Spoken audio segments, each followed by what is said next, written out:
से नाशक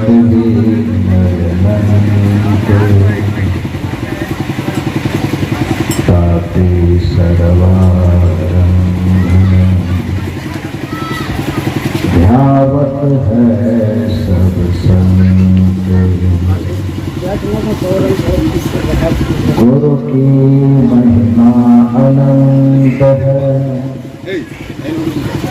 अनंत किया उपकार लोचन अनंत उधारिया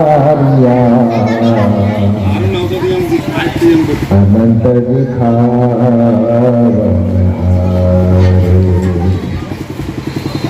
अनंत दिखावन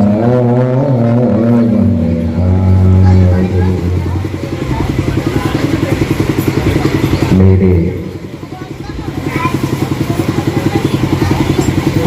व्यवहारिक एवं पारमार्थिक जीवन के प्रबल प्रेरणा स्वरूप परमाराध्य परम पूज्य सद्गुरुदेव जी थोड़ा सा निवेदन थोड़ी देर के लिए अब मैं ही करूंगा।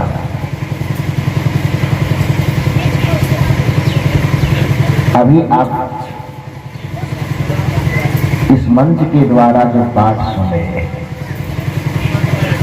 कि जिसे मन मनन करता है वह परमात्मा नहीं है, जिसके आधार में हमारा मन मनन करता है उसको परमात्मा या ब्रह्म कहा जाता है। अथवा सब चीज को समेटते हुए यदि हम कहें जिसके आधार में हमारा जीवन चल रहा है उसको ब्रह्म, उसको ईश्वर और परमात्मा कहा जाता है। इस समाज में कुछ लोग निर्गुण परंपरा में चलने वाले संतों के खिलाफ में बहुत सारा भ्रम फैलाया, जिसमें खास करके उस भ्रम का शिकार कबीर साहब को ज्यादा होना पड़ा। कबीर साहब के नाम से एक बात लोगों के बीच में जबरदस्त तरीके से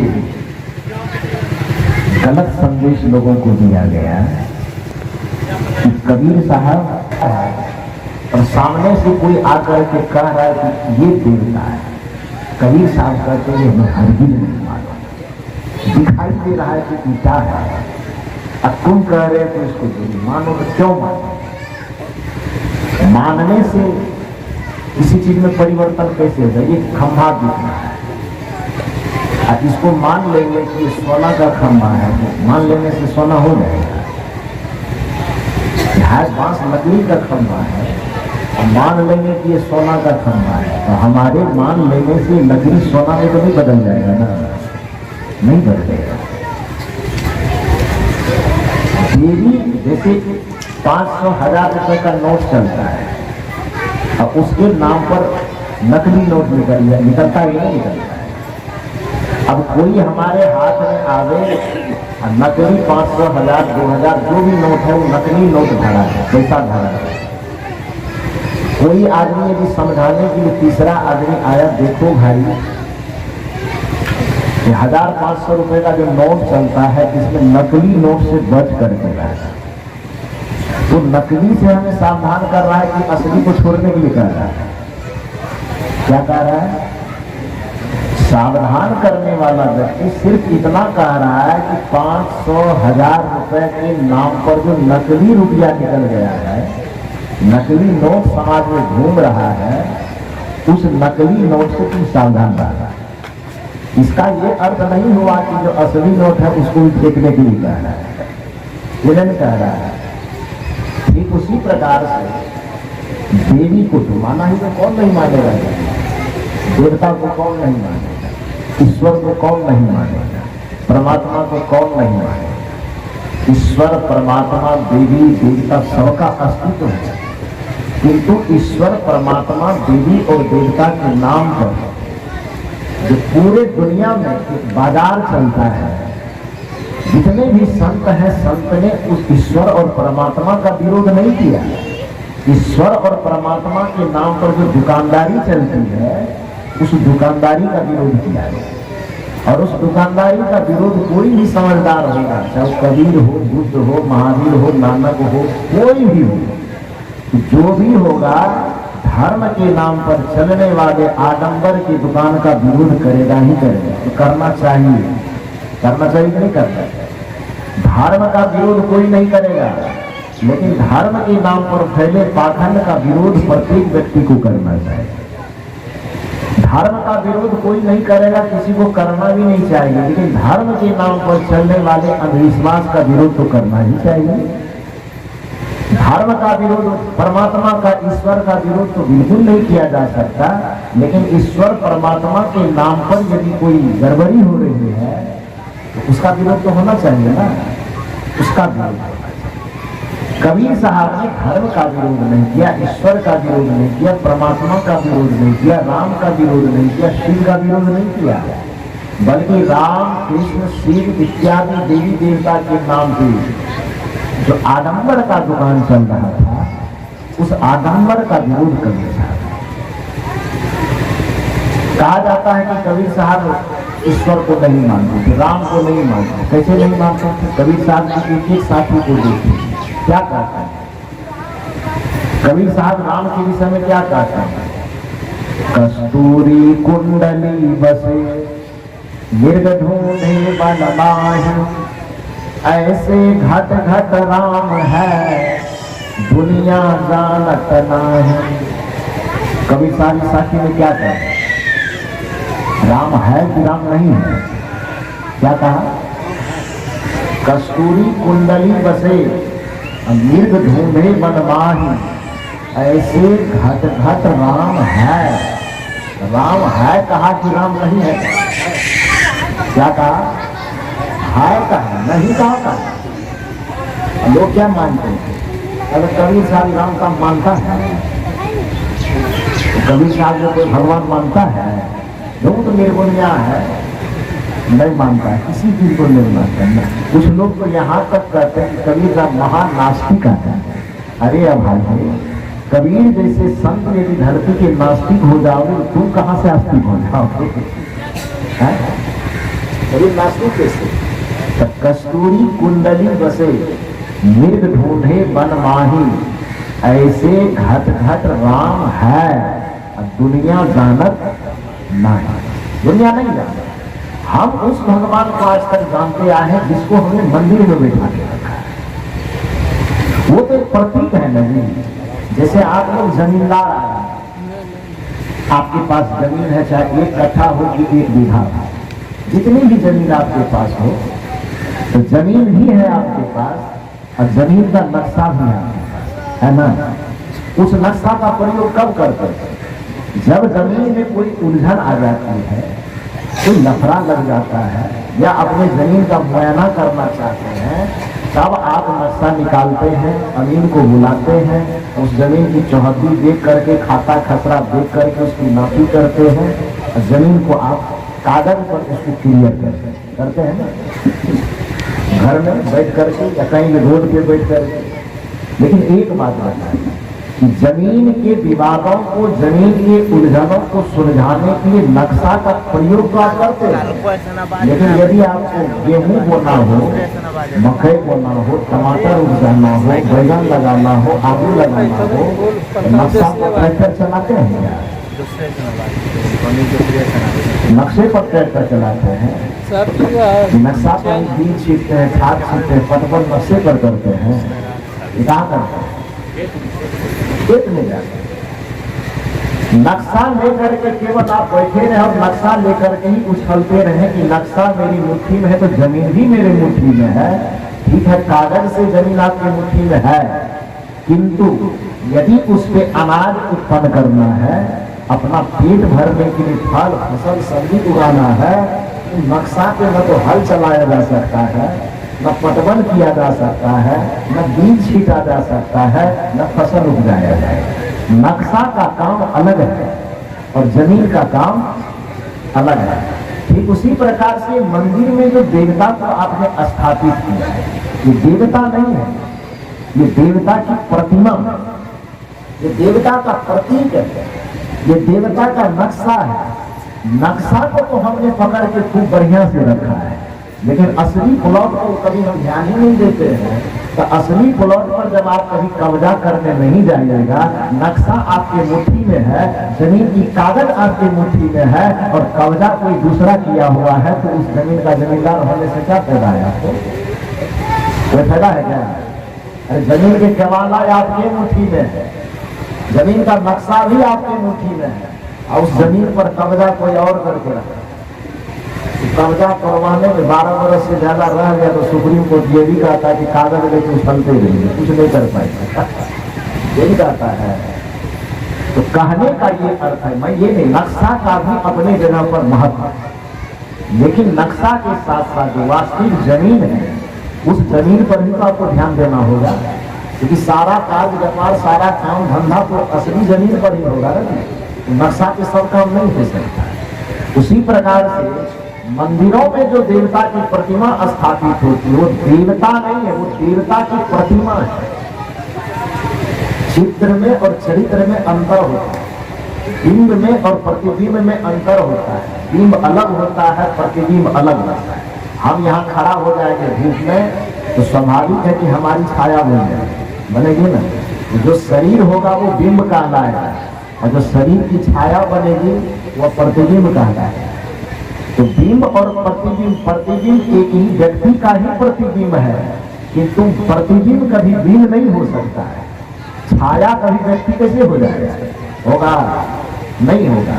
तो उसी तरह से देवता की प्रतिमा अलग है।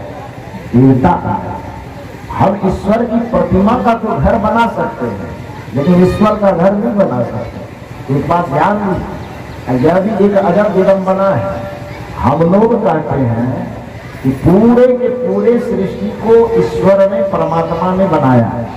क्या कहते हैं?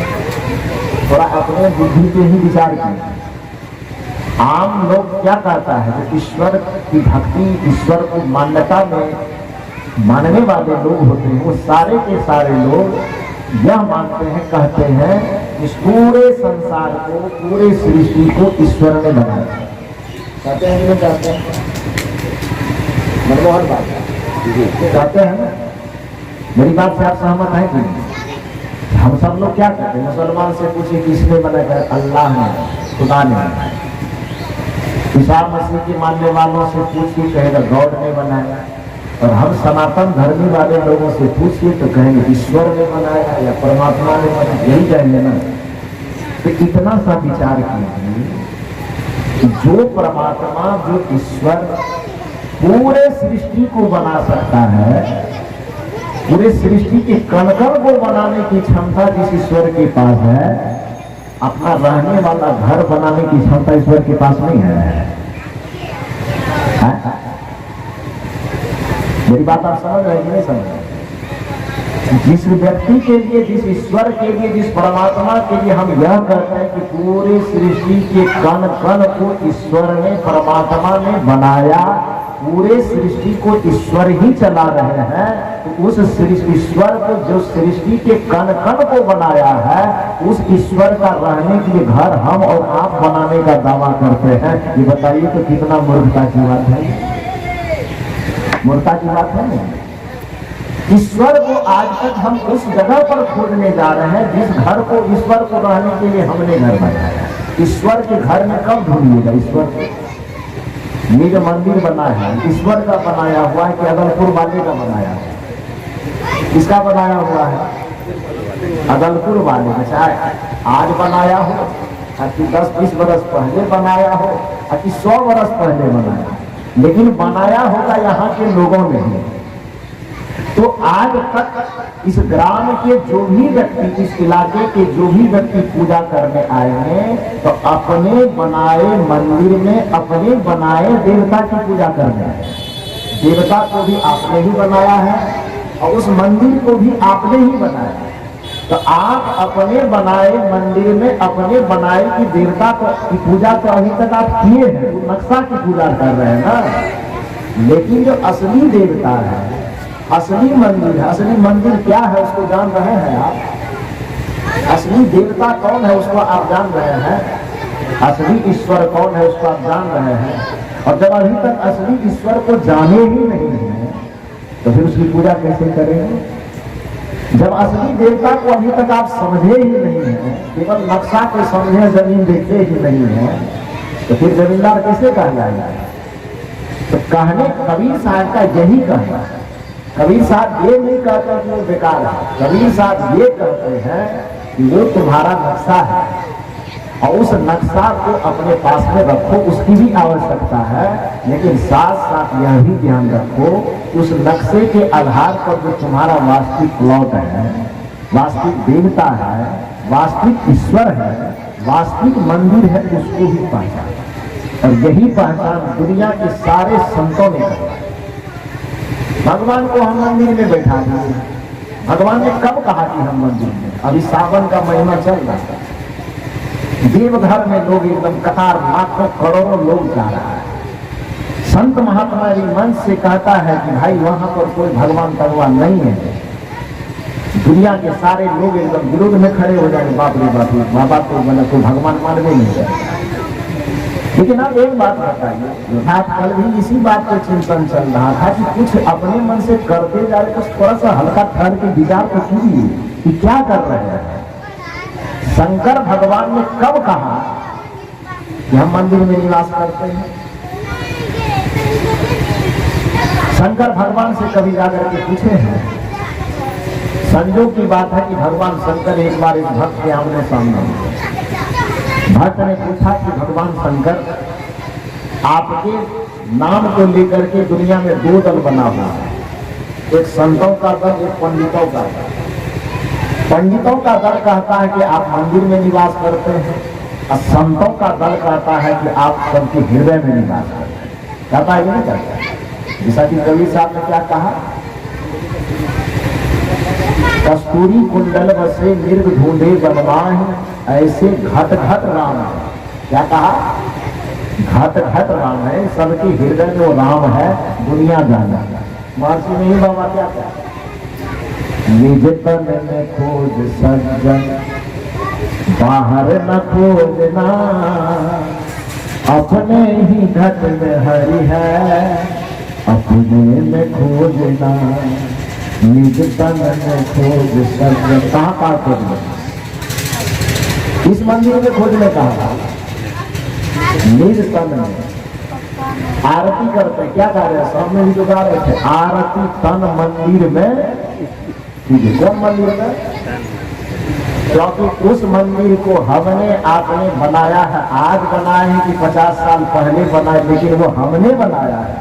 लेकिन ये सारे 3 हाथ का जो सबका मंदिर बना हुआ है, इसको आपने हमने नहीं बनाया है, इसको खुद परमात्मा ने तैयार किया है। तो स्वाभाविक बात है कि जो आदमी अपना घर अपने से बनाता है तो दूसरे के बनाए घर में रहना पसंद नहीं करता है, लेकिन अपना घर जो खुद व्यक्ति बनाता है उसमें रहना वो ज्यादा पसंद करता है।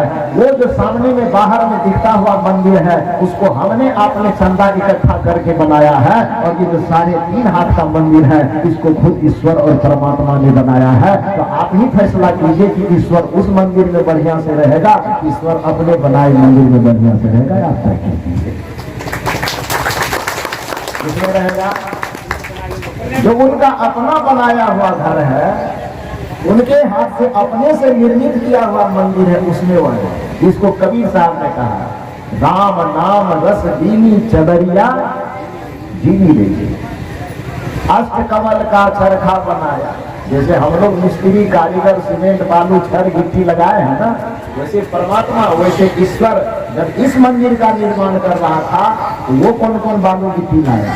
कबीर साहब बताते हैं, अष्ट कमल का चरखा बनाया, और 5 तत्व की पूनी, सीमेंट बालू गिट्टी, 5 तत्व, मिट्टी पानी आग हवा आकाश, ये 5 तत्व लाया। अष्ट कमल का चरखा बनाया, छड़ लगाया अष्ट कमल का, और 5 तत्व का गिट्टी बालू सीमेंट बनाया। अष्ट कमल का चरखा बनाया, 5 तत्व की पूनी। अब बनाने में कितना दिन लगा इसको? 9-10 मास दुल्हन को लागे मूरख मैली। तो मंदिर को बनाने में 9-10 महीना लगा परमात्मा को, इतना सुंदर मंदिर बना दिया। उस मंदिर में अपना बनाए मंदिर में हम जाते हैं तो थोड़ा भय भी लगता है कि भगवान के सामने दारू पी के कैसे बैठेंगे। अब जिसमें भगवान खुदे बैठा हुआ है तो वहां जाता है सुल्तानगंज से जल लेकर के, यहाँ वाला भोला बाबा तो जाता कलाली वाला जल सरकता महुआ वाला जल जाता है, नहीं जाता। मेरी बात आप समझ रहे कि नहीं समझ रहे?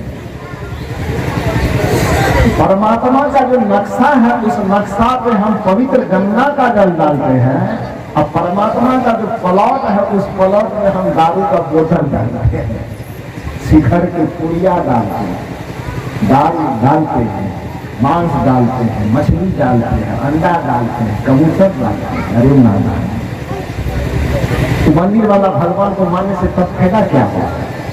नक्शा लेकर के नाचने से क्या फायदा होगा आप बताइए। और यदि यह बात कोई समझाता है तो दुनिया वाले कभी समझाने वाला पगला गया है, भगवान मानते नहीं।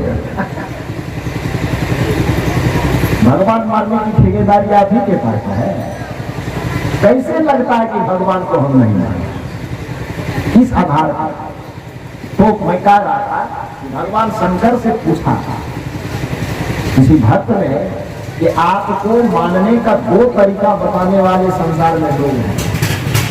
एक है पंडित वर्ग का लोग, एक वर्ग है संत वर्ग का। अब दोनों की मान्यता में भिन्नता है। पंडित कहते हैं कि आप मंदिर में बैठे हुए, और संत कहता है कि आप सबके हृदय में बैठे हुए। अब दोनों विचारकों में बड़ा विवाद की स्थिति है संसार में। आधा ई पक्ष मानने वाला लोग है, आधा वो पक्ष मानने वाला लोग है। दोनों विवादित मुद्दा है। तो हमने सोचा कि लोग जो विवाद 2 आदमी कर रहा है तो फैसला करने वाला कोई वरिष्ठ तीसरा आदमी चाहिए। अब तीसरा आदमी किसको खोज करके लाते, कोई मिला नहीं, तो आप ही को पंच बनाने आए। भगवान शंकर को ही पंच बना करके ले आया। और भगवान शंकर से कहा कि आप ही फैसला कीजिए, आप संत वाला मान्यता के पक्ष में है कि पंडित वाला मान्यता पक्ष है। ध्यान दीजिए मेरी बात। संत क्या कह रहे हैं? घट में, हृदय के अंदर। अब पंडित क्या कह रहे हैं? मंदिर के अंदर। यही कहा रहा है, मान्यता यही न है। भगवान शंकर ने कहा कि भाई मुझसे फैसला न करवाओ तो ज्यादा अच्छा है, क्योंकि पंचायती होगी तो पंचायती का नियम ही है, एक व्यक्ति के पक्ष में फैसला होगा और दूसरे के विरुद्ध में फैसला होगा। पंचायती जब भी होगी तो दोनों के पक्ष में तो फैसला हो नहीं सकता, होगा एक सही होगा या गलत होगा। पंचायती से तो यही निष्कर्ष निकलेगा। तो हमसे पंचायती मत करवाओ। लोगों ने कहा कि दूसरा आदमी पंचायती कर भी नहीं सकता है, शंकर जी आप ही पंचायती कीजिए। भगवान शंकर ने कहा कि दोनों पक्ष को मेरी बात मान्य होगी ना, जो हम कहेंगे दोनों सहमत होइएगा कि नहीं? दोनों हाथ जोड़ करके कि आपके मुंह से जो निष्कर्ष निकलेगा हम सहमत हो जाएंगे। भगवान शंकर पंचायती कर रहे हैं, आप लोग भी बढ़िया से चिट्ठा कलम लेके बैठे कि पंचायती का निष्कर्ष क्या निकलता है।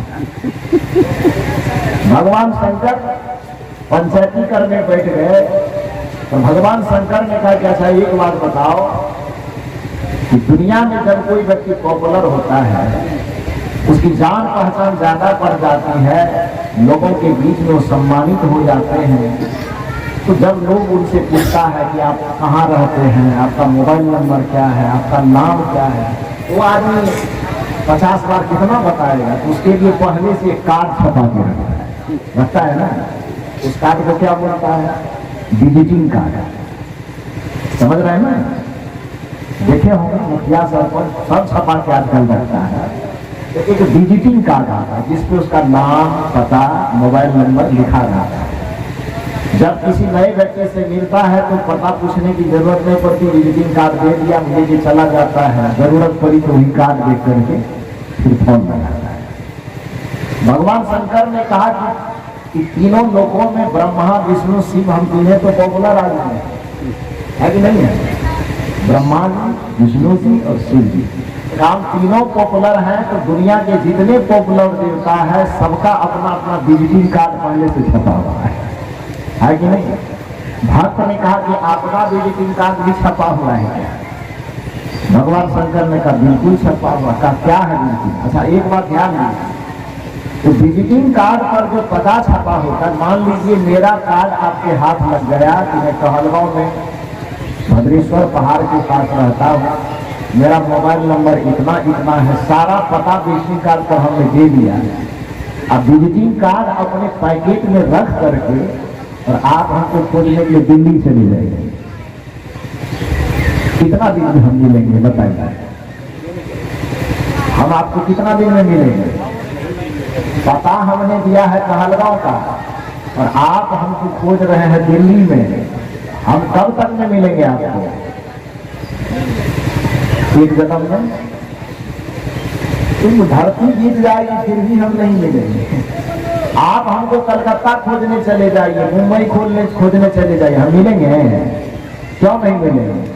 क्योंकि हमने पता दिया है कहीं और का और आप हमको खोज रहे हैं कहीं और, हम कैसे मिलेंगे? भगवान शंकर ने कहा कि दुनिया के अभागे लोग, हमने विजिटिंग कार्ड पर पता लिखवाया कुछ और ये लोग हमको खोज रहा है कहीं और। लोग को पूछने वाले को आश्चर्य हुआ, का भगवान पहले तो ये बताइए कि आपका विजिटिंग कार्ड क्या है? कार्य सबको पता है लेकिन विचार नहीं कर रहा है ना कोई।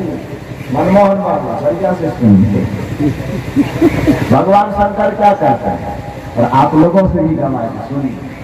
कर्पूर गौरम करुणावतारम संसार सारम भुजगेन्द्रहारम सदा वसंतम हृदयारविंदम भवम भवानी सहितं नमामि।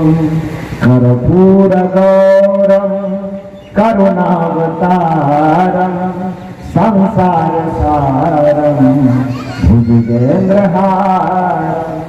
ये मंत्र सुने हैं कभी तुमने सुने? तो किसका मंत्र? कबीर साहब का। ये मंत्र कबीर साहब ने लिखा है क्या? ये मंत्र किसके नाम से प्रचलित है? भगवान शिव के नाम से प्रचलित है। और दुनिया के किसी भी मंदिर में आप जाइए, भगवान शिव की पूजा यदि कोई करवाएगा तो इस मंत्र को जरूर दोहराएगा। खरगोश की तरह खाली भागे जा रहे हैं, ठहर करके विचार नहीं कर सकते। इस मंत्र पर कभी विचार किए? मंत्र पढ़ करके पंडित जी ने मंत्र पढ़ाया, मूर्ति पे आपको जल छिड़कवाया, प्रणाम किए, वहां से चले, लेकिन जिस मंत्र को आपने जपा है वो मंत्र कह क्या रहा है, उस मंत्र पर कभी आपने विचार किया है? क्या कह रहा है? बोलिए, मैं आगे आगे बोलता, पीछे पीछे बोलिए। आज भगवान शिव की पूजा हो रही है बढ़िया से। कर्पूर गौरम, बोलिए पीछे से। कर्पूर गौरम करुणावतारम संसार सारम भुजगेंद्र हारम सदा वसंतम देवघर बिंदम। मनमोहन बाबू हंस रहे हैं, मंत्र अशुद्ध हो गया क्या? मंत्र अशुद्ध हो गया? सबको पता है, लेकिन पता होने के बावजूद बेवकूफी भी तो सभी लोग कर रहे हैं ना। कर्पूर गौरम का भगवान शंकर कहते हैं कि भाई मेरा पता यदि तुमको पाना है, मुझे ढूंढना है, तो कहाँ जाओ? कर्पूर गौरम करुणावतारम संसार सारम भुजगेंद्र हारम सदा वसंतम। वसंतम मतलब क्या होता है? वास करना, ठहरना, निवास करना। सदा मन क्या होता है? सोमवारी को है? तो सदा मन क्या? सावन महीना। सदा मन क्या? केवल सोमवारी मंगलवारी। सदा मन हमेशा, निरंतर, अनवरत, प्रतिक्षण, प्रतिपल, हमेशा।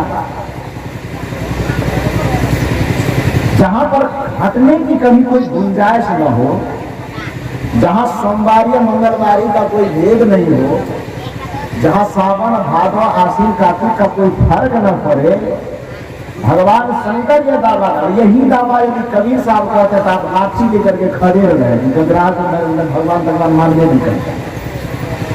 क्यों कहते हैं? भगवान शंकर कहते कि अरे अभागे लोगों जो कांधे पे लेके तुम हमको खोजने जा रहे हो, तो हम वहां हैं कहाँ मिलेंगे? वहां भी जाओगे तो मंत्र यही दोहराओगे, कर्पूर गौरम करुणावतारम संसार सारम भुजगेंद्र हारम सदा वसंतम। सदा मैं बस वास कर रहा हूँ, सदा निवास करता हूँ। कहाँ? देवघर में कि बटेश्वर में, सिंहेश्वर में कि महेश्वर में, कहाँ पर? सदा वसंतम हृदयारविंदम। और अकेले नहीं कि पति कहीं और है पत्नी कहीं और है तो थोड़ा आना जाना नहीं करे। शंकर जी ये भी कह रहे हैं कि हम अकेले नहीं हैं। ऐसा नहीं है कि हम हृदय में हर पत्नी मेरे कैलाश पर निवास करता है जो 15 दिन में हमको भेंटो करने लगा। तो क्या कह रहे हैं? भगवान शंकर कहते हैं कि कर्पूर गौरम करुणावतारम संसार सारम भुजगेंद्र हारम सदा वसंतम हृदयारविंदम। अकेले नहीं, सदा वसंतम हृदयारविंदम भवम भवानी सहितम।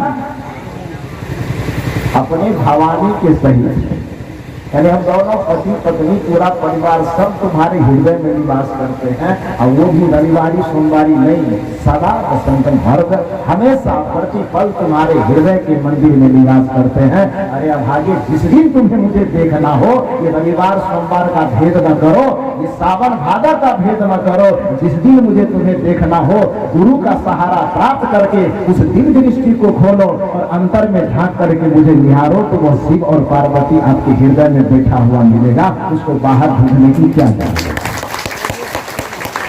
ये किसने कहा? यह बात कौन कह रहा है? तो भगवान शंकर कह रहे हैं, भगवान शिव कह रहे हैं। और भगवान शिव कह रहे हैं कि हम ये बात कर रहे हैं, पंचायती कर रहे हैं भगवान शिव। अब आप बताइए कि भगवान शिव को कहने की जरूरत न पड़े, आप ही लोग बताए कि भगवान शिव ने किसके पक्ष में फैसला दिया? तो भगवान शिव का जो फैसला है, यह फैसला किसके पक्ष में गया है? पंडित के पक्ष में कि संत के पक्ष में? आप लोग बोल नहीं रहे हैं, हमसे नाराजगी है, हमसे दुश्मनी तो नहीं ना आप लोगों को? हाँ, यहाँ का पंच भी फैसला दे रहा है। यह फैसला संत के पक्ष में गया है, यह फैसला कबीर के पक्ष में गया है, यह फैसला बुद्ध के पक्ष में गया। इस दृष्टिकोण से भी आप कहोगे तो कबीर भगवान शिव ये दोनों का मत, दोनों का विचार एक हो गया। पंडित जी ठेका गया, अलग में ठेका। जो पंडित का मतलब कोई एक जाति पाति की बात यहाँ नहीं की। मेरी बात आप समझिए, पंडित कहने का ये मतलब नहीं समझिएगा कि मन से एक जाति की बात कर रहा है फलना का, नहीं। पंडित का मतलब वह जो बाहर में करता है। पंडित और संत का अंतर यही है कि संत आपको अपने अंदर लौटने के लिए प्रेरणा देता है और पंडित वह है जो आपको अपने अंदर से बाहर की तरफ, बाहर की दुनिया में ले जाता है। तो जो बाहर की दुनिया में सत्य की तलाश करवावे उसका नाम पंडित है, और जो अंदर की दुनिया में सत्य की तलाश करवावे उसका नाम संत है। जो अंदर में आपको डुबकी लगवा दे वो संत है, और जो बाहर ही गंगा में डुबकी लगवाते रहे उसका नाम पंडित है। तो पंडित की गंगा में डुबकी लगाने से हो सकता है कि आप डूब करके मर जाएं, लेकिन संतों की गंगा में डुबकी लगाने का आप कर जाएंगे। पंडित के द्वारा बताए त्रिवेणी में डुबकी लगाने की बहुत सारी व्यवस्था की जाती, फिर भी लोग डूब करके मर जाते हैं। लेकिन संतों के द्वारा जो ज्ञान भक्ति और कर्म की त्रिवेणी लगाई जाती है, इंगला पिंगला और सुषमना की त्रिवेणी लगाई जाती है, जो ज्ञान ध्यान और भक्ति की त्रिवेणी बहाई जाती है, उस ज्ञान ध्यान और भक्ति की त्रिवेणी में जो भी भक्त डुबकी लगाता है तो वो मरता नहीं है, बल्कि वो खुद भी भवसागर तरता है और अपने खानदान को भी भवसागर से तरवा देता है, उसको पार करता है। तो इसलिए आप इस दुविधा में मत रहिए कि कबीर साहब या दुनिया के जो भी निर्गुण परंपरा के संत हैं भगवान को नहीं जानते। कौन जानता? भगवान, असली भगवान को तो हम ही लोग जानते। प्लॉट पर तो कब्जा हम ही लोगों का है, और लोग तो बाहर वाले लोग तो केवल नक्शा लेके उछल रहे हैं। असली जमींदार हम लोग हैं, क्योंकि प्लॉट पे हम लोग बैठे थे। तो कहने का ये अर्थ है, श्री राम से पूछा जाए, श्री राम भी पंचायती में आए थे। श्री राम से पूछा गया भगवान शंकर का फैसला तो संत की तरफ चले गए। प्रभु आप बताइए आपका क्या कहना है? श्री राम ने कहा कि अब शंकर जी कहीं दिए तो हमसे पूछवा क्यों रहे हो? कहने में पंच का बहुमत होता है। तो आप भी जब पंचायती में आए हैं तो केवल भगवान शंकर से क्यों माने, आप भी पंचायती कर देंगे। श्री राम ने कहा कि हम नहीं बोलेंगे तो काम नहीं चलेगा। लोगों ने कहा पंचायती हो रही है तो पंच को बुलाया क्यों जाता, बोलने के लिए तो बुलाया जाता, इसलिए आप भी बोल दीजिए।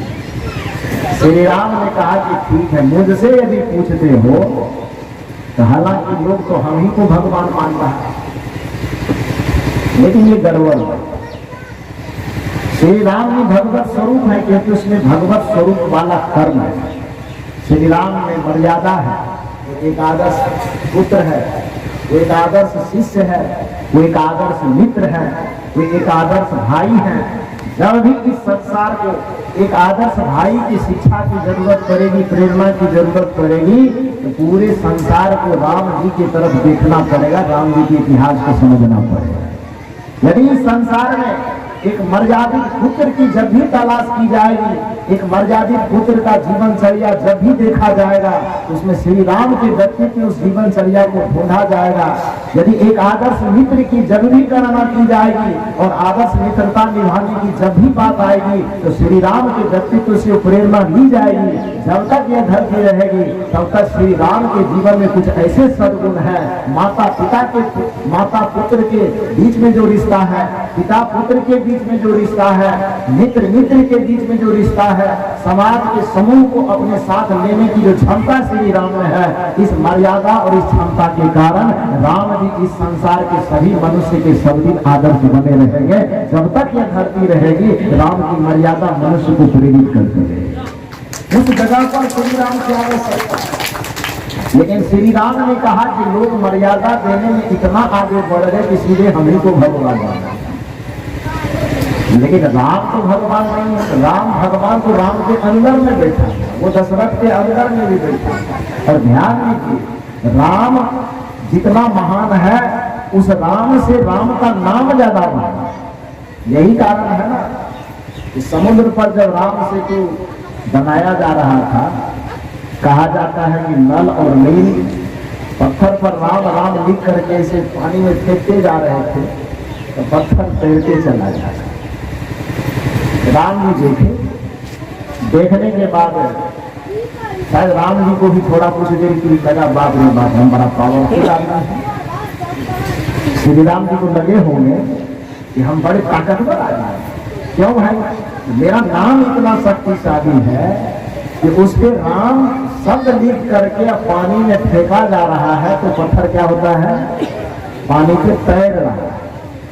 जिसके नाम में इतना पावर होगा तो आदमी को थोड़ा लगेगा ना, फूलने लगेगा, फूलेगा, उसको लगेगा कि हम हैं थोड़ा पावरफुल है। तो श्री राम जी के भी मन में थोड़ा सा ऐसा है। और श्री राम जी क्या करते हैं, किसी को दिखा करके नहीं, क्योंकि मन में डर था, पता नहीं कहीं पानी में डूब जाए तो बेइज्जती हो जाए। तो लोग के सामने में न फेंक करके एक छोटा सा ही पत्थर लिया, अपने हाथ में ले करके, किसी को देखा करके नहीं, दूसरा नहीं देखा, हम देखने गए थे इसलिए हम आपको बता रहे हैं। तो श्री राम ने क्या किए, एक पत्थर लिए, अब पत्थर ले करके पानी में ऐसे फेंक दिए। पत्थर क्या हुआ? पत्थर क्या हुआ? पानी में डूब गया। तो राम के अगल बगल देखते, कहीं कहीं देख तो नहीं रहा है।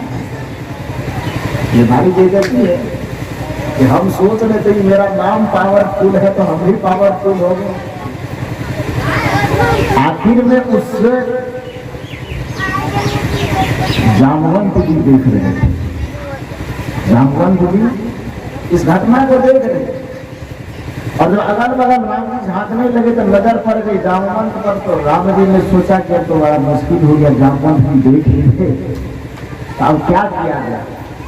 तो अंत में जाकर के जामवंत जी से श्री राम जी पूछते हैं कि आप तो हमारे ग्रुप के सबसे बुजुर्ग आदमी हैं, हम तो प्रयोग करने के लिए पत्थर फेंके थे, हम सोचे कोई देखेगा नहीं, डूब जाएगा तो कोई बात नहीं, बह जाएगा तो बाबा ही लुटेंगे, लेकिन डूब ही गया, हमको बेइज्जती फीलिंग हो रही है। लेकिन आप जब देख ही लिए हैं तो आप बताइए कि मेरा नाम लिख करके यदि फेंक रहा है तो वो पत्थर तैर रहा है।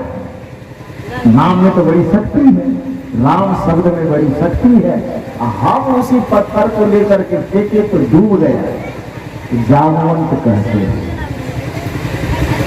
राम शब्द महान है, आप में वो महानता नहीं है जी। आपको क्या लगता है कि राम आप ही का नाम है? कि राम राम जो लोग जम रहा है, ये राम आप ही का नाम है। अरे आपके पिता ने आपका नाम भले वो रख दिया है, लेकिन वह राम आपके नाम से आपके जन्म से पहले से चल रहा है। राम का जो नाम हो राम के समय से ही आया है कि राम नाम का मंत्र राम के जन्म से पहले से चल रहा। आप पूछ सकते हैं कि कैसे, कोई प्रमाण है मैं बता रहा हूं, और आप भी समझ जाएंगे। राजा दशरथ जिस समय वन में शिकार खेलने गए थे, श्रवण कुमार अपने माता पिता को लेकर के जिस समय कांवर यात्रा करवा रहे थे, चारों धाम की यात्रा, तो माता पिता को बिठा के ले गए और अयोध्या के गुजर रहे थे।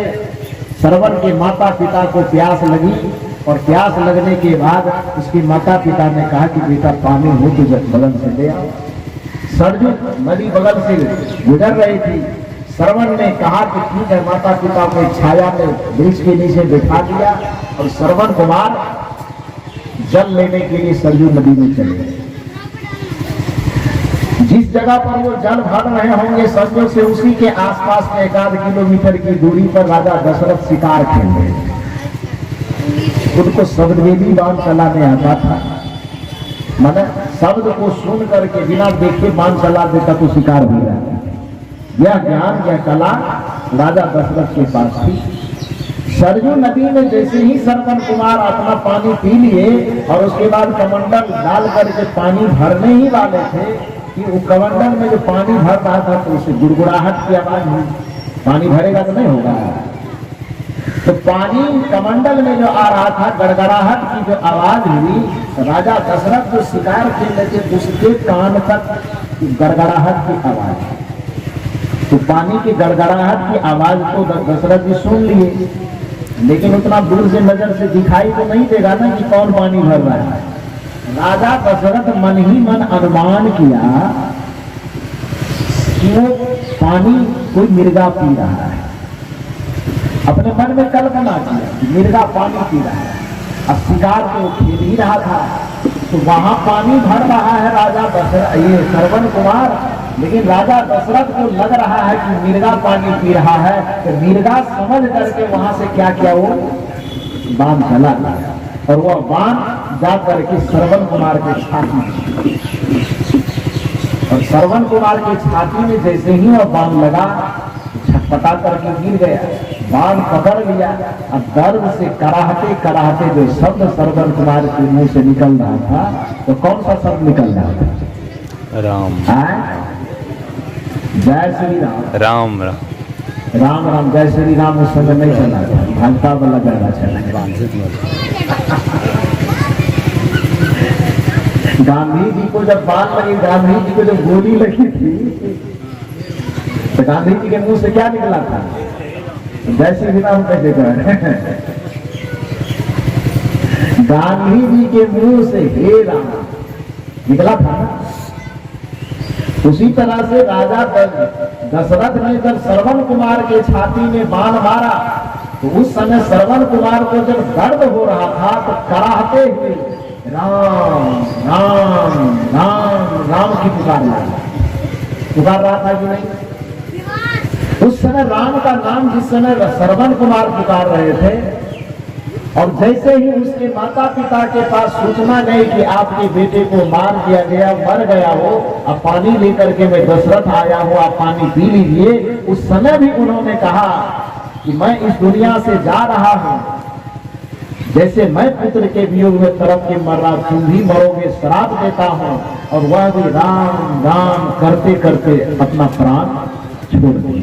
तो जिस समय श्रवण कुमार को बाण लगे, जिस समय श्रवण कुमार के माता पिता मरे और दर्द से पीड़ा से राम राम राम राम पुकारते पुकारते मर गए, उस समय राम का जन्म हुआ था धरती पे। मेरी बात समझ रहे ना यार? जिस समय श्रवण कुमार के मुंह से राम राम का उच्चारण हो रहा है, जिस समय श्रवण के माता पिता राम राम राम राम करते करते संसार से सिधार गए, उस समय इस धरती पर राजा राम का, श्री राम का जन्म हुआ था। राम का नाम श्री राम के जन्म के बाद आया है कि राम का नाम पहले से है?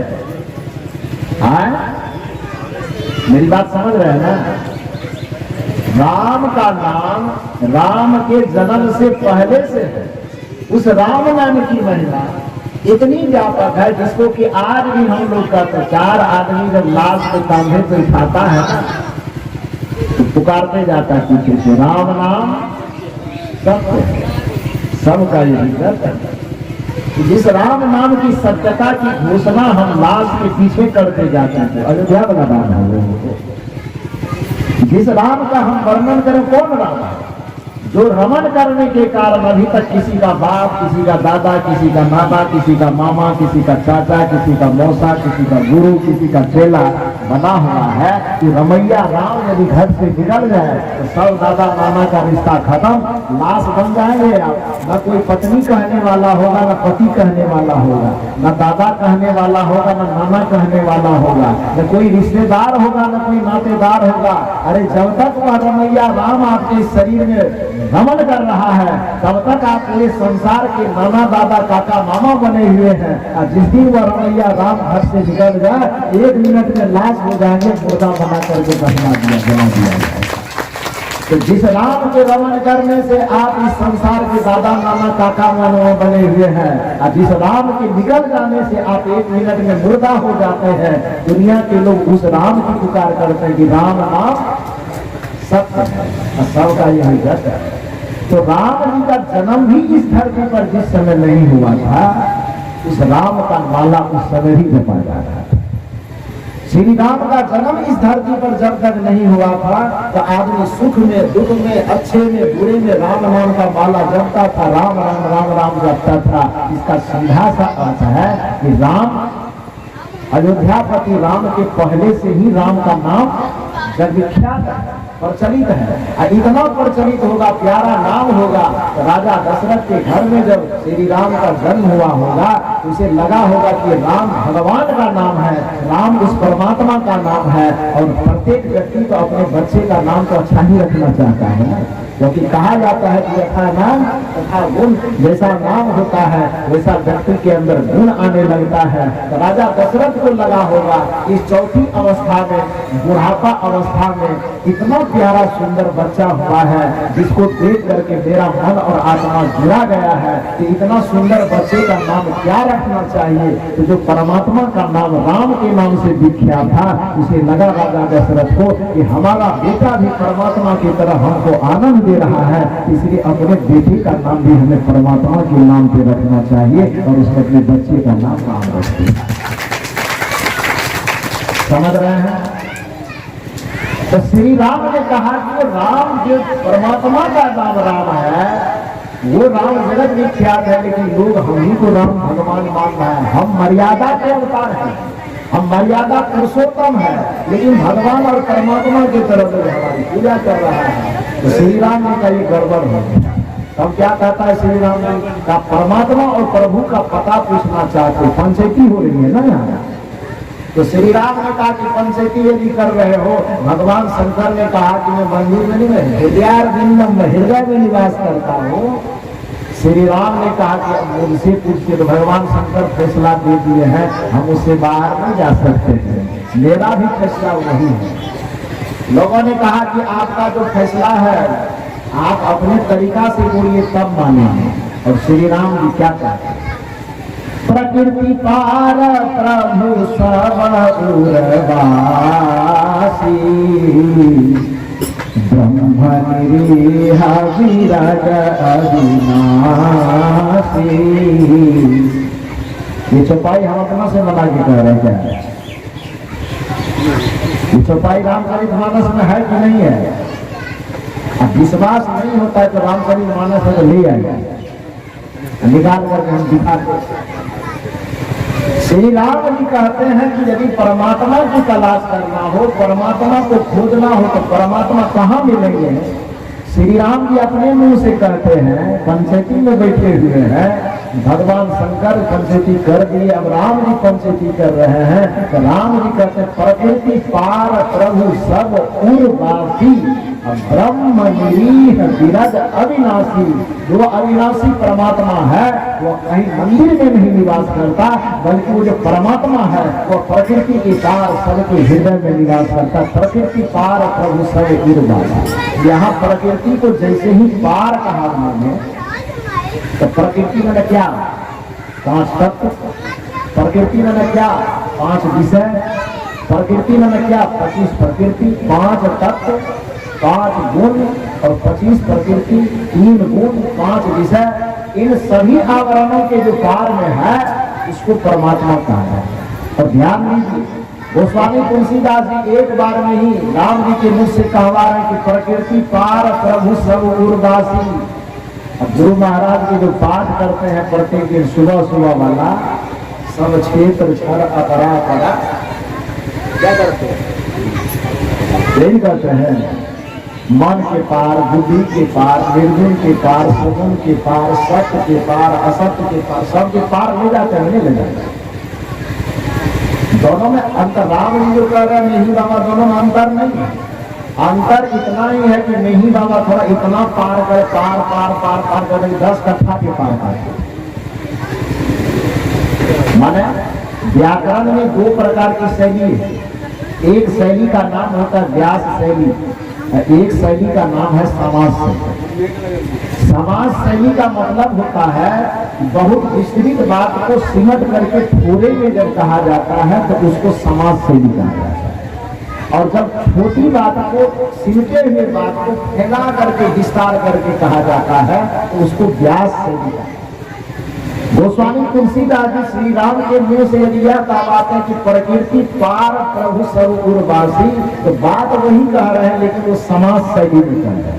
और गुरु महाराज जब कहते हैं सब क्षेत्र क्षर अपरा परा, निर्गुण सगुण मन बुद्धि सबके पार पार पार पार 25 बार पार करते हैं ना, ज्यादा बार पार करते हैं। तो बात वही कह रहे हैं लेकिन उसको क्या किस शैली में कह रहे हैं? वो उनको व्यास शैली में। केवल यहाँ पर शैली का अंतर है, दोनों बात में बड़ी समानता है। राम जी क्या कहते हैं? प्रकृति पार प्रभु सब उर्वासी, ब्रह्म निरीह विराज अविनाशी। श्री राम जी कहते हैं कि वह ब्रह्म, वह अविनाशी परमात्मा यदि निवास करता है तो प्रकृति के अंदर नहीं करता है। तो जब भी कहीं हम मंदिर बनाएंगे तो प्रकृति के अंदर होगा कि प्रकृति के पार होगा? क्या होगा? भगवान की मूर्ति को जब भी कहीं हम बैठाएंगे, मंदिर जब भी कहीं बनाएंगे तो वह प्रकृति के अंदर होगा कि प्रकृति के पार होगा? श्री राम जी का क्या रहे, हम कहाँ रहते हैं? प्रकृति के अंदर की प्रकृति के पार? और आप हम करते क्या है? यदि राम जी को हम अयोध्या खोजने जाएंगे तो प्रकृति के अंदर खोज रहे हैं कि प्रकृति के पार खोज रहे हैं? राम जी अपना मीटिंग कार्ड क्या दे रहे हैं कि हम कहाँ रहते हैं?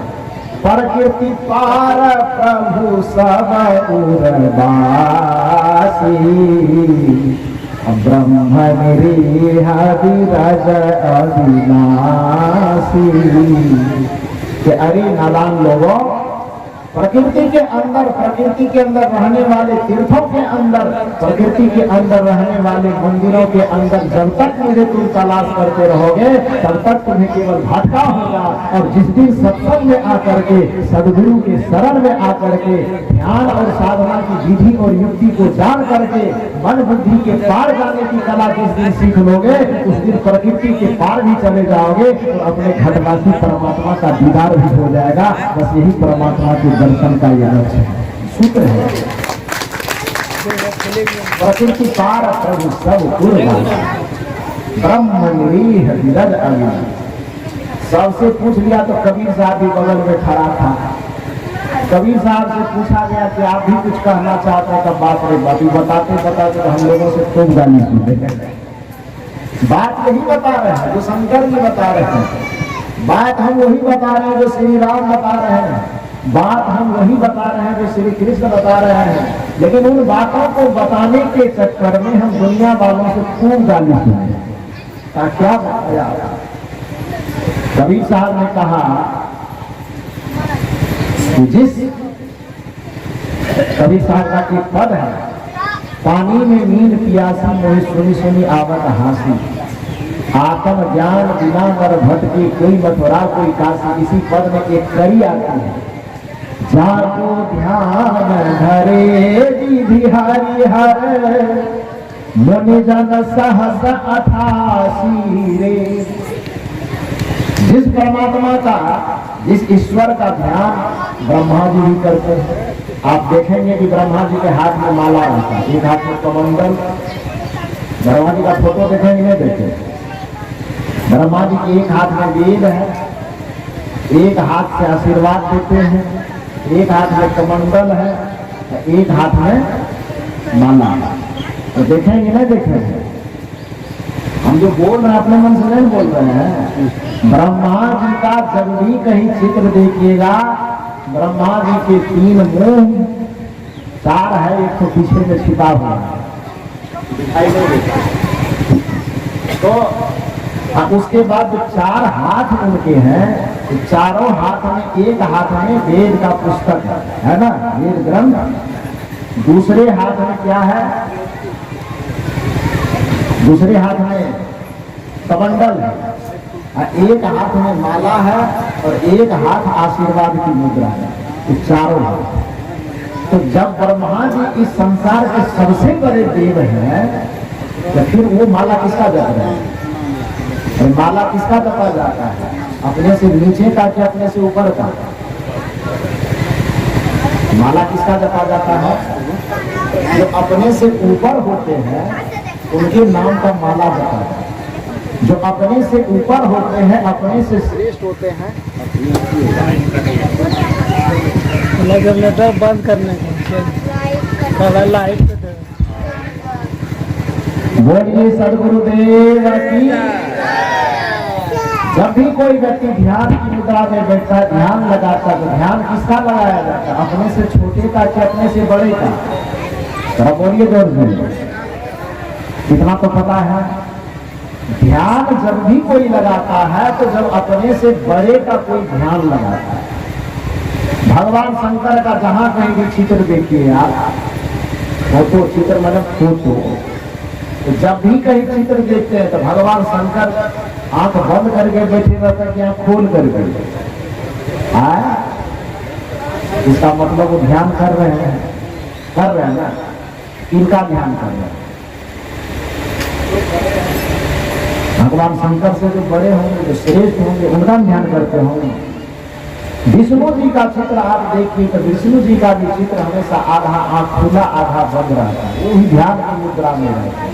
वो ध्यान करते, किसका करते? कबीर साहब बता रहे हैं, ध्यान से सुनिए। जाको ध्यान धरे विधि हरिहर, इनका नाम है विधि हरि हर। देखिए कबीर साहब में कितने चमत्कारी व्यक्ति थे, कितना कवित्व शैली से भरे हुए थे कि एक ही पंक्ति में तीनों का नाम लिया। किस रूप में लिया? जाको ध्यान धरे विधि हरिहर मुनि जन सहस 88 रे। विधि का माना ब्रह्मा, बंद करना है। हरि का मतलब विष्णु, हर का मतलब महादेव। विधि मन ब्रह्मा, हरि मन विष्णु, हर मन हर हर हर मन महादेव। कबीर साहब कहते सुनिए, कैसे आप कह देंगे कि कबीर साहब परमात्मा को नहीं मानते साहब?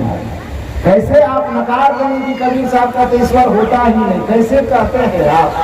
सुनिए आप, कबीर साहब कहते जाको ध्यान धरे विधि हरि। जिस सुप्रीम पावर का, जिस सबसे बड़े परमात्मा का ध्यान कौन कौन धारण करता है? ब्रह्मा भी जिसका माला जपता है, शिव भी जिसका ध्यान लगाता है, विष्णु भी जिसका ध्यान लगाते हैं, वो श्रेष्ठ परमात्मा कैसा है और कहाँ है? तो जाको ध्यान धरे विधि हरिहर, मुनिजन सहस 88 रे, सो तेरे घट माही विराजे, परम पुरुष अविनाशी रे, वही सुनी सुनी आवत हासी। पानी में भी न पियासी रे, वही सुनी सुनी आवत हासी। वो ये नहीं कह रहे कि परमात्मा नहीं होता है, बल्कि कबीर साहब ये कहते हैं कि यदि तुम शिव को ही परमात्मा मानते हो, यदि तुम राम को ही परमात्मा मानोगे, यदि तुम ब्रह्मा को ही परमात्मा मानोगे, तब गड़बड़ हो जाएगी। सही बात क्या है? तो जिस परमात्मा का ध्यान ब्रह्मा भी करता है, जिस परमात्मा का ध्यान विष्णु ही करता है, जिस परमात्मा का ध्यान खुद शिव भी कर रहे हैं, वो परमात्मा कहाँ रहते हैं? तो वो परमात्मा मंदिर में नहीं रहते, वो परमात्मा कहाँ रहते हैं? कबीर साहब बताते जाको ध्यान धरे विधि हरिहर, मुनिजन सहस 88 रे, सो तेरे घट माही विराजे, परम पुरुष अविनाशी रे। वह परम पुरुष परमात्मा, जिसे अविनाशी परमात्मा, जिसे अविनाशी ईश्वर कहा जाता है, वो सबके घट में रमन करता है। उसी घटवासी रमैया राम के विषय में, उसी घटवासी शिव के विषय में, उसी घटवासी परमात्मा के विषय में कबीर, बुद्ध, नानक, महावीर पुकार पुकार करके कहते हैं। और उसी घटवासी उस रमैया परमात्मा के संबंध में गुरु महाराज ने पुकार पुकार करके कहा, निज तन में खोज सज्जन, बाहर न खोजना। मना किया। जैसे डॉक्टर साहब के पास जब हम बीमारी का इलाज करवाने जाते हैं, तो डॉक्टर साहब 2 काम करते हैं। पहला काम क्या करते हैं कि खाना क्या है वो बताते हैं, और परहेज क्या करना है वो बताते हैं ना। प्रयोग क्या करना है, कौन दवाई कितने समय में खाना है, आधा खाना है कि 1 ठो खाना है कि डबल डोज लेना है, ये खाने का तरीका बताता है। उस बीमारी को छूटने में हमें परहेज क्या क्या करना है, क्या नहीं खाना है, क्या छोड़ना है, वो भी बताता है। बताते हैं ना। महर्षि नहीं बाबा के पास तो भक्त लोग गया, तो नहीं बाबा को लगा कि थोड़ा इसका इलाज लोगों का बढ़िया से करना चाहिए, बड़ा बीमार हो गया। तो इलाज करने में वो 2 तरीका, पहला चीज क्या बता रहे हैं, करने वाला, और दूसरा चीज क्या बता रहे हैं, छोड़ने वाला। पहला चीज करने वाला, दूसरा चीज छोड़ने वाला। करने वाला चीज क्या बता रहा है, करने वाला चीज बता रहे हैं, निज तन में खोज सज्जन। लोगों ने कहा कि बात नहीं, तो कबीर साहब का बात है, तन के अंदर ही खोज नहीं कर। लोगों ने कहा कि और कोई उपाय है, और कोई बात है। गुरु महाराज ने कहा दूसरा भी बात है। क्या? बाहर न खोजना, बाहर में मत खोजना भाई, बाहर खोजोगे तो भटक जाएगा। निज तन में खोज सज्जन, बाहर न खोजना। लोगों ने कहा बाहर क्यों नहीं खोजे? तो नहीं बाबा कहते इतना भी समझदारी नहीं है, अपने ही घट में हरि है। वह परमात्मा, वह ईश्वर, वह तुम्हारे घट में निवास करता है, अपने ही घट में हरि है, अपने में खोजना।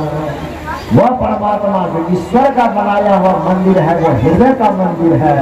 आपके द्वारा बनाया गया जो मंदिर है उसकी भी मर्यादा है, लेकिन वह नक्शा है, वो भगवान का प्रतिमा, भगवान नहीं है। ध्यान दीजिए, भगवान अलग होता है और भगवान की प्रतिमा अलग है। मान लीजिए कि आपके पिताजी, अब पिताजी गए हैं दिल्ली, अब पिताजी के फोटो आप टांग करके अपने घर में रखे हैं, कोई आदमी आया आपके कमरे में अंदर आके उनका कहिए कौन है, आप क्या कहेंगे? ये पिताजी है कि पिताजी का फोटो है?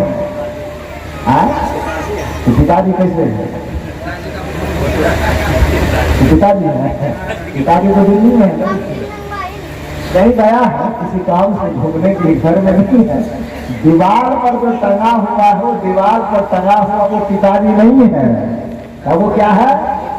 पिताजी का फोटो, पिताजी का ही फोटो, ऐसा भी नहीं कि दूसरे का फोटो है फोटो, लेकिन पिताजी का फोटो। उसी तरह से वो मंदिर में जो है स्थापित है वो भगवान नहीं है, वो भगवान की प्रतिमा है, भगवान नहीं है, वो भगवान की मूर्ति है। तो भगवान की मूर्ति एक नक्शा है, लेकिन उस नक्शा को देख करके हमें असली भगवान को खोजने की कोशिश करनी चाहिए। उस मंदिर को देख करके हमें असली मंदिर को समझने की कोशिश करनी चाहिए। जैसे एक बच्चा होता है, वो बचपन में जब पढ़ता है उसके सामने किताब आती है तो क से कौवा लिखा भी रहता है, क से कौवा बना भी रहता है। अब पीएचडी में कोई पढ़ने चला जाए तो उसके किताब में भी आम का चित्र बना रहेगा, उसके किताब में भी कटहल का चित्र बना रहेगा, उसके किताब में भी खाना का चित्र बना रहेगा। अरे वो तो बच्चा को समझाने के लिए, अक्षर का ज्ञान करवाने के लिए पहला क्लास में चित्र का उपयोग किया जाता है। लेकिन जब आपकी क्लास जैसे जैसे ऊपर बढ़ती चली जाएगी, चित्र खत्म हो जाएगा, अक्षर शुरू हो जाएगा। शुरू होगा कि नहीं होगा? चित्र की आवश्यकता होती है कब? जब आदमी प्रारंभिक पढ़ाई करता है, अभी अभी नया नया विद्यालय में प्रवेश लिया है, तो उस जगह पर अक्षर को समझने के लिए चित्र की आवश्यकता होती है। ठीक उसी प्रकार से भक्ति के विद्यालय में, ज्ञान के विद्यालय में यदि नया नया आप प्रवेश लिए हैं तो उस जगह पर भगवान के नक्शा की जरूरत है। लेकिन जैसे जैसे आपकी पढ़ाई ऊंची होगी, जैसे जैसे आपकी साधना ऊंची होगी, जैसे जैसे आपकी भक्ति ऊंची होगी, तो आपके सामने में से वो नक्शा हटा दिया जाएगा और आपके सामने में असली परमात्मा को खड़ा कर दिया जाएगा। आपके सामने में असली परमात्मा के मंदिर को ला दिया जाएगा, आपके सामने में असली परमात्मा को ला दिया जाएगा। तो आज जो ग्रंथ पाठ में आपने सुना, जिसको कि हमने परम आदरणीय मनमोहन बाबू के मुख से सुना कि जिसे मन से मनन किया जाए वह ब्रह्म नहीं है, बल्कि जिसके सत्ता में, जिसके आधार में हमारा मन मनन कर रहा हो उसको ब्रह्म कहा जाता है। हमारे जीवन के उपक्रम में जिस ईश्वर का निर्माण, जिस ईश्वर के प्रतिमा का निर्माण हुआ वो ईश्वर नहीं है, बल्कि जिसके आधार में हमारी सांसें चल रही है, जिसके आधार में हम बोल रहे हैं, जिसके आधार में ये आंखें देख रही है, जिसके आधार में कान सुन रहा है, जिसके आधार में हम प्रवक्ता बने हुए हैं, जिसके आधार में आप श्रोता बने हुए हैं, जिस परमात्मा के आधार में आप किसी के माँ बने हुए हैं, जिस परमात्मा के आधार में आप किसी के पिता बने हुए हैं, वो परमात्मा बाहर नहीं रहता है, वह परमात्मा सबके हृदय में रहता है। जिस दिन जब तक यह परमात्मा है तब तक आप हलवा पूरी मेवा मिष्ठान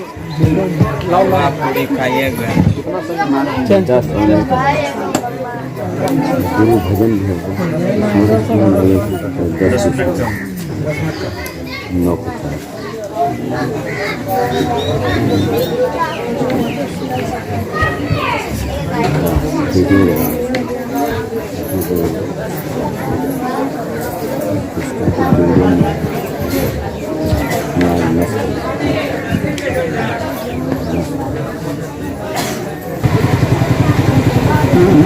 हेलो, बोलिए सदगुरुदेव की। कि बाजा बार बार बंद होकर के कह रहा है कि हम जब बंद हो रहे हैं तो आप क्यों नहीं बंद हो जाते?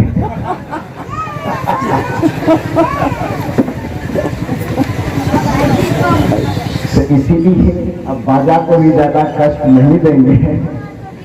तीसरा बार फिर कहीं बाजा का बंद हो जाए उससे पहले हम ही बंद हो जाते हैं। बाबा बंद बजा नहीं हूँ। तो आप लोग को यह बताया जा रहा था कि जिनकी सत्ता में हम आंख से देख रहे हैं, जिनकी सत्ता में, क्योंकि उसकी सत्ता जब निकल जाएगी तो आंख तो रहेगी लेकिन आंख देख नहीं पाएगी। वो परमात्मा जब निकल जाएगा ना तो फिर ये कान रहेगा लेकिन ये कान सुनेगा नहीं, ये पैर रहेगा लेकिन पैर चलेगा नहीं, ये हाथ तो रहेगा लेकिन कोई हाथ से काम होने वाला नहीं है, नाक रहेगा लेकिन नाक से सांस नहीं लिया जाएगा, शरीर रहेगा लेकिन शरीर से कोई हरकत नहीं होगी। तो जिसके आधार में, जिसकी सत्ता में यह जीवन ही चल रहा है, जीवन का प्रत्येक क्षण और प्रत्येक कण चल रहा है, वो आधार देने वाला ही परमात्मा है। और वो आधार देने वाला बाहर में पूरे संसार में कहीं भी हो, लेकिन उसकी तलाश जब भी होगी वह तलाश बाहर में नहीं होगी, वह तलाश जब भी होगी तो अंदर में होगी। क्यों? इसके पीछे भी वजह, एक सवाल आपसे किया जाए, इस पूरे संसार में मादा के रूप में जितने भी प्राणी हैं, वो प्राणी हैं, स्त्री जाति का और पुरुष जाति का, चाहे आदमी में हो, पशु में हो, पक्षी में हो, वो ही प्राणी होगा ना, स्त्री प्राणी और पुरुष। उसमें स्त्री प्राणी चाहे वो मनुष्य का हो, चाहे पशु पक्षी जानवर कोई भी हो, उसके शरीर में बच्चे को पिलाने के लिए दूध होता है। बताइए तो दूध कहाँ होता है?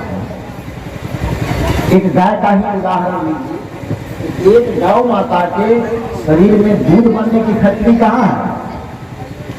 दूध कहाँ बनता है? जी, थान में दूध बनता नहीं है, तो वहां पर जमा होता है। थान में, थान तो स्टॉक है, निर्माण मशीन नहीं है, फैक्ट्री नहीं है। थान में दूध जमा करके जमा हो जाता है, रखने का स्थान जमा हो गया, अब आप जाइए उसको दूध करके निकालना, बनाने वाला स्थान ये नहीं। तो एक गाय, चाहे वो स्त्री माता वर्ग का लोग हो, चाहे वो गौ माता हो, चाहे और कोई मादा रूप प्राणी हो, उसके शरीर में दूध कहाँ बनता है? दूध कहाँ रहता है? दूध पूरे शरीर में, नस नस में दूध है। किसी भी प्राणी के दूध कहाँ रहते हैं? तो नस नस में दूध व्याप्त है। लेकिन शरीर के सभी हिस्सों में वो दूध रहने के बावजूद भी, पूरे शरीर के नसों में दूध का संचार होने के बावजूद भी हम दूध प्राप्त कहाँ से करते हैं? कान से। दूध है कान के नस में भी, दूध है पैर के नस में भी, दूध है गौ माता के शरीर के नस नस में दूध समाया हुआ है। लेकिन उस गौ माता से दूध यदि हमें प्राप्त करना हो तो क्या हम कान से दूध प्राप्त कर सकते हैं? गौ माता की पूंछ से हम दूध प्राप्त कर सकते हैं? गौ माता के पैर से हम दूध को प्राप्त कर सकते हैं?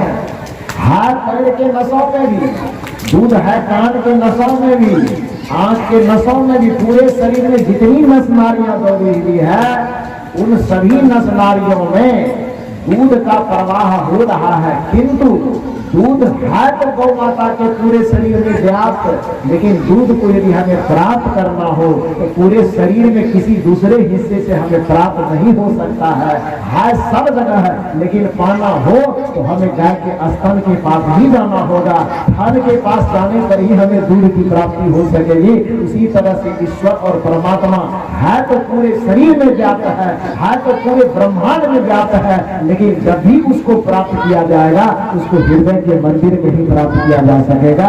इसलिए जो गुरु युक्ति से हृदय मंदिर में झांकना सीख गया, वही व्यक्ति परमात्मा को पाने का असली हकदार हो गया। तो गुरु युक्ति के माध्यम से अपने हृदय मंदिर में प्रवेश कीजिए, ध्यान साधना के माध्यम से अपने हृदय मंदिर में प्रवेश कीजिए और परमात्मा का जो असली स्वरूप है उसको समझ करके उसमें रमन कीजिए, उसमें स्थित हो जाइए, आवागमन के चक्र से छूट जाइएगा। आप लोगों को बहुत बहुत धन्यवाद, बहुत बहुत साधुवाद कि कल से आपने मुझे इतना गर्मी में, बरसात में, सब प्रतिकूलता को सहते हुए मुझको आपने बर्दाश्त किया है। 2-2 घंटे कल तो मुझे खुद आश्चर्य लगा, यहाँ से जब मैं उठ करके गया तो मेरा पैर सीधा नहीं हो रहा। बोलने के वक्त में जो मुझे पता नहीं चला, वो सदगुरु संतों की कृपा है कि जब ये मशीन खुल जाता है तो फिर सदगुरु कहाँ से वो भरते रहते हैं मुझे भी पता नहीं है, और वो प्रवाह चलते रहता, आप सुनते रहते। यहाँ से जब मैं उठ करके गया तो मेरा पैर, कमर सीधा नहीं हो रहा था। क्यों नहीं हो रहा था? यदि कल लगातार आपने मुझसे 3.25 घंटा बोलवाया है, कितना देर? 3.25 घंटा आप बोलना स्टार्ट करवाए, 3.25 घंटा तक आपने हमसे बोलवाया है। सुने, किसी को अच्छा भी लगा होगा, किसी को बुरा भी लगा होगा, तो रात का बुराई का तो रात में ही माफी मांग ली है। अभी भी आपने मुझसे कितना देर सुना? 8:30 से 10, 1.5 घंटा अभी मैं आपके बीच में बोल चुका हूँ। कितना देर? 1.5 घंटा में अभी आपके बीच में बोल चुका हूँ। 1.5 घंटा तक आपने मेरी बात को सुना। हमारे बड़े बुजुर्ग लोग कुछ धूप में बैठे हुए हैं, तो कुछ उधर पानी कीचड़ में बैठे हुए हैं। आपकी इस श्रद्धा को देख करके वाकई में मैं हृदय से बहुत गदगद हूँ। ये केवल आपका मुंह पोषने के लिए, आपकी बड़ाई करने के लिए नहीं कह रहा हूँ। सत्संग तो मैं बहुत दिल से किया हूँ, बहुत जगह पे किया हूँ, लेकिन इतनी अजीब आस्था, इतनी अजीब श्रद्धा जो हमें देखने को मिल रही है, शायद ये पहली बार देखने को मिल रही है। एक बार पुनः आपको दिल से बहुत बहुत धन्यवाद, बहुत बहुत साधुवाद है। हमारे जितने कार्यकर्ता यहाँ पर हैं, उसमें श्री शीतल शाह जी, श्री महेश प्रसाद सिंह जी, ये 2 आदमी मुख्य रूप से आगे हुए। और आगे चूंकि क्रिकेट खेलने में टीम में 11, 12, 13 जो भी सदस्य रहते हैं, लेकिन उसमें एक कैप्टन होता है, कप्तान होता है। उसी प्रकार से जो आपके जो अगलपुर ग्राम में जब सत्संग हुआ, उस टीम में मुख्य रूप से ये 2 लोग, शीतल शाह जी और श्री महेश प्रसाद सिंह जी, ये दोनों आगे हुए। और आप तमाम लोग, जितने भी लोग यहाँ पर उपस्थित हैं, इस समाज के लोग हैं, सब अपने तन से, मन से, धन से सहयोग दे करके इस कार्यक्रम को सफल बनाए हैं। जिन भी लोगों के तन से, मन से, धन से, वचन से किसी भी प्रकार से सहयोग हो करके यह सत्संग सफल हो रहा है, उन सभी को इस मन से आशीर्वाद, इस मंच की शुभकामना, इस मंच से बहुत बहुत धन्यवाद। सबका जीवन सुखी हो, सबका जीवन मंगलमय हो, सबका जीवन आनंदित हो। और अभी जो रात में आप लोगों के तरफ से फीडबैक गया है, प्रवचन सुनने के बाद हमारे शीतल बाबू सुबह सुबह गए और बैठ करके बड़ा आग्रह किया कि समाज के लोग बड़े खुश हैं। आप लोग अपने मुंह से बताइए, सत्संग अच्छा लगा कि नहीं लगा? जी, पीछे वाले लोग बताइए, अच्छा लगा कि नहीं लगा? अच्छा लगा तो इसका मतलब है कि दोबारा हमको कभी नहीं आना चाहिए।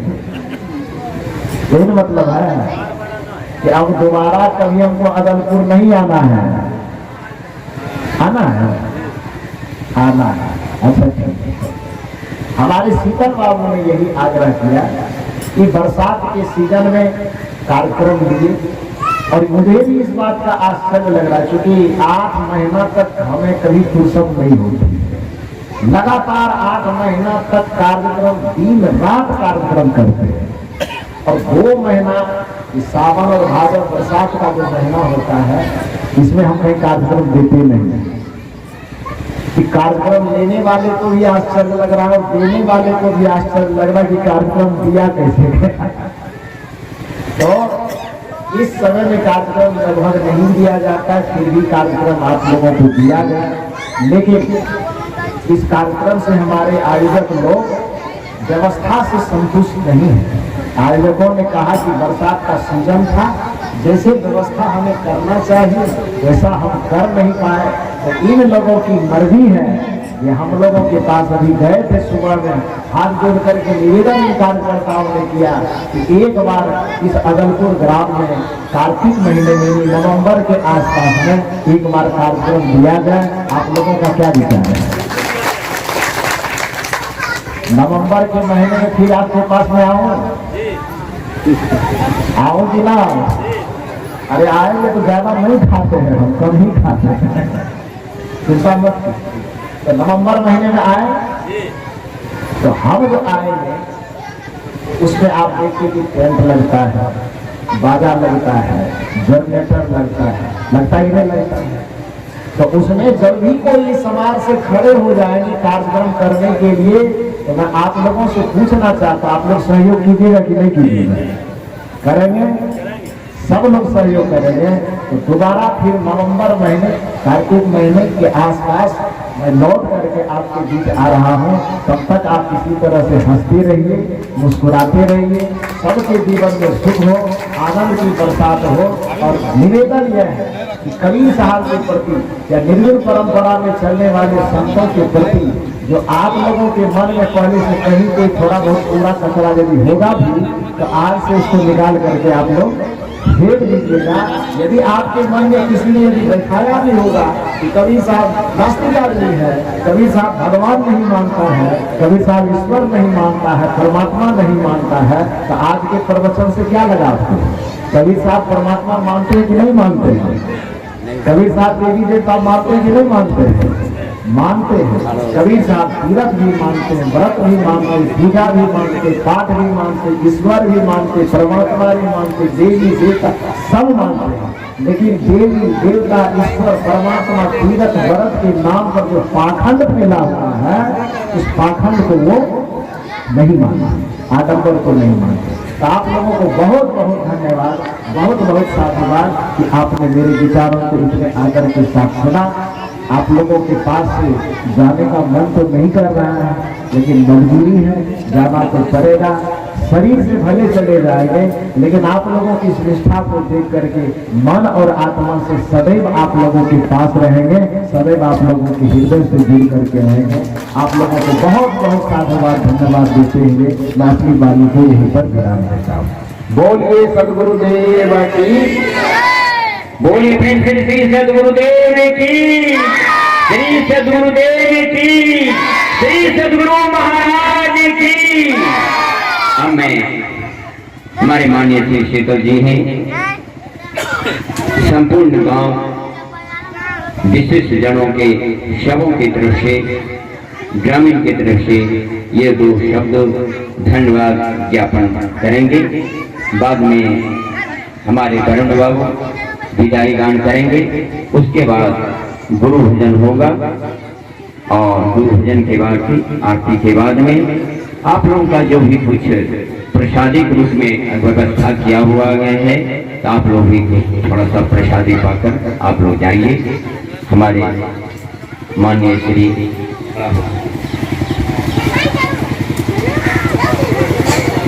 बोले प्रेम से श्री सदगुरुदेव की जय, श्री सदगुरुदेव की जय। बाबा का नाम, गुरु का नाम पुकारने में कंजूसी मत कीजिए। कपड़ा में कंजूसी, भोजन में कंजूसी हो जा तो हो जा, लेकिन बाबा और गुरु का नाम लेने में कंजूसी करने से बहुत बड़ा हानि होता है। हम लोग समाजवासी से प्रार्थना करते हैं, गुरु महाराज अभय बाबा से हम प्रार्थना मौलिक में किए कि बाबा हमको एक बार और मौका दीजिए। लेकिन बाबा का कहना है कि हमारा मौका तो 6 महीना 7 महीना पे होता है, लेकिन बाबा का पैर छोड़े नहीं। तब बाबा ने हमको बहुत देर के बाद हाँ कहा। क्या कहा?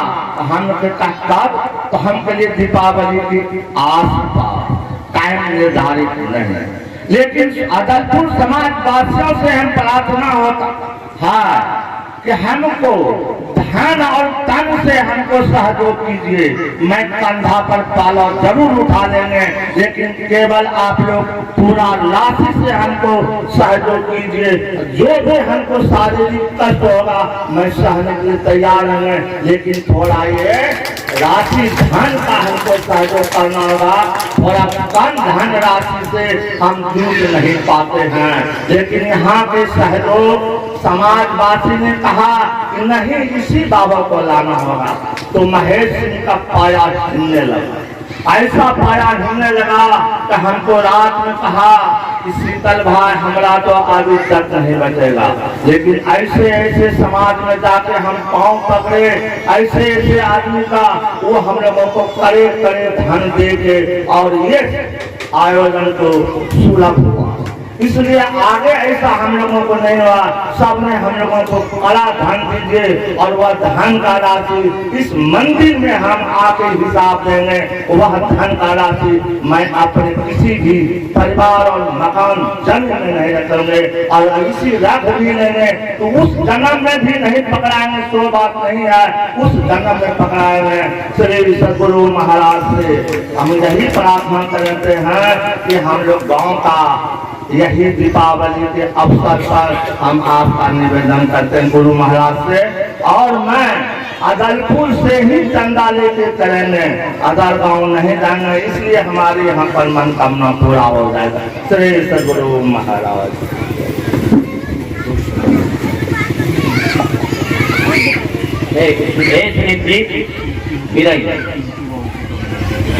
बाबू कहाँ है? गुरुदेव अभयानंद महाराज जी, संत शिरोमणि मनमोहन झा जी एवं संत समागम के सज्जनगण, मैं आप लोगों का पूरा आभारी हूँ कि आप लोगों ने तन मन धन देकर इस विशाल सत्संग का आयोजन किया। कबीर साहब से हम लोग बहुत दिनों से प्रभावित रहे हैं। बचपन में ही मैंने सुना है, सात समंद की मसी करो, लेखन सब बनवाई, धरती सब कागज करो, हरि गुण लिखानी। महानुभाव, सात समंद की अर्थात सात समुद्र की जल को अगर स्याही बना लिया जाए और सारी धरती के कागज कर दिया जाए और समूचे वन की लकड़ियों को कलम बना लिया जाए, तब भी ये हरिगुण की या राम नाम की महिमा का बखान नहीं की जा सकती। भारतवर्ष सदियों से संतों की कर्मभूमि, जन्मभूमि और ज्ञान भूमि रही है।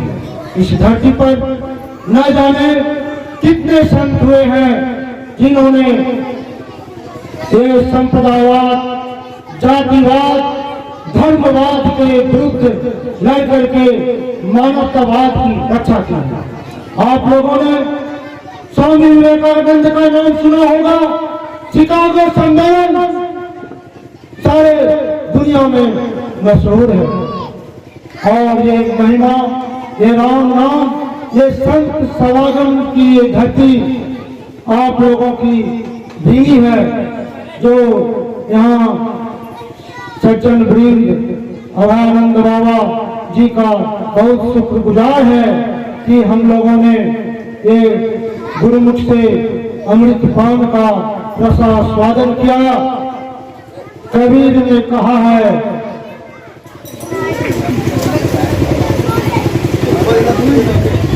गुरु गोविंद गौ खड़े काकू लागू पाँव, बलिहारी गुरु आपने गोविंद जी।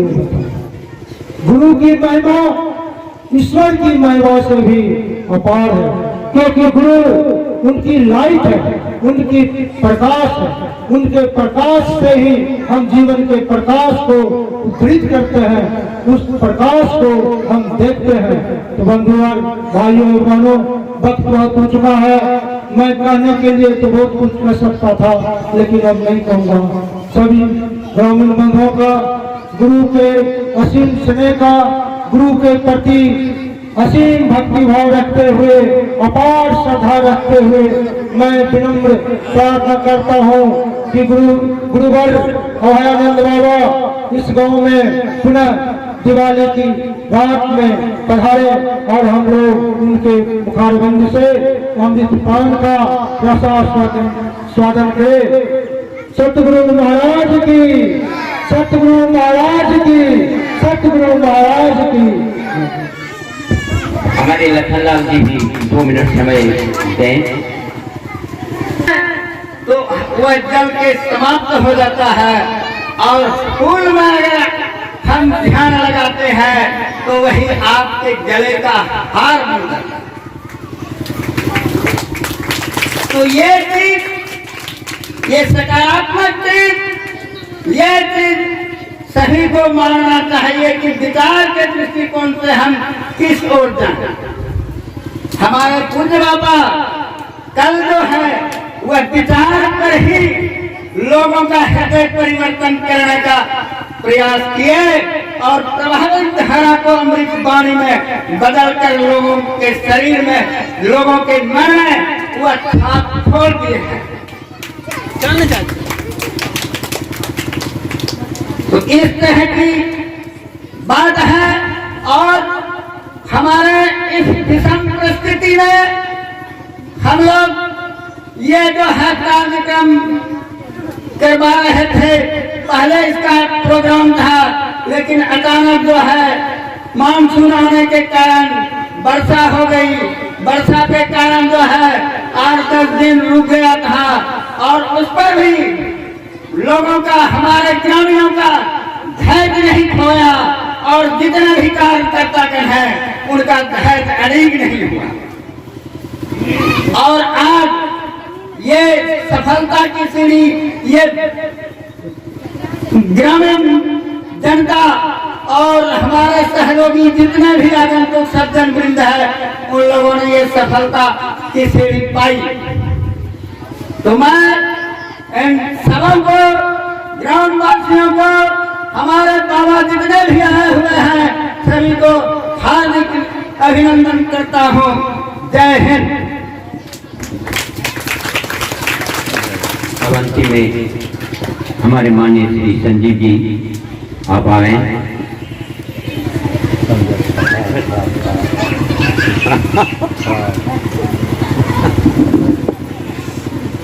श्री सदगुरु महाराज की जय। ये सब सफलताएं आज बाबा की कृपा से जो मिली है बहुत खुशी की बात है। बोल श्री सदगुरु महाराज की जय।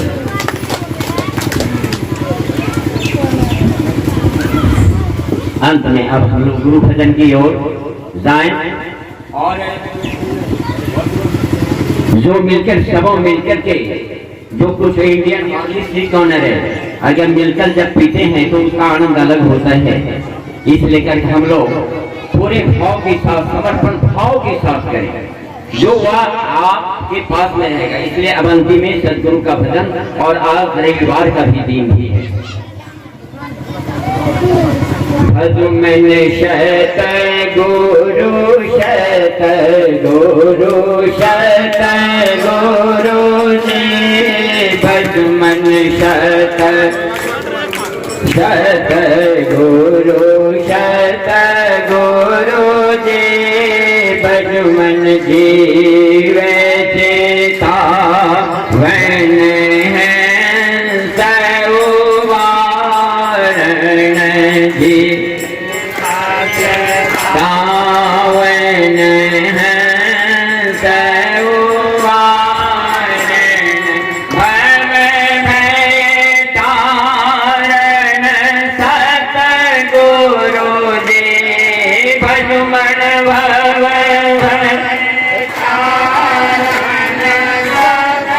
गुरु जी, भजमन शत गुरु शत गुरु शत गुरु जी, भजमन भ्रम तमना शन ज्ञान प्रकाशन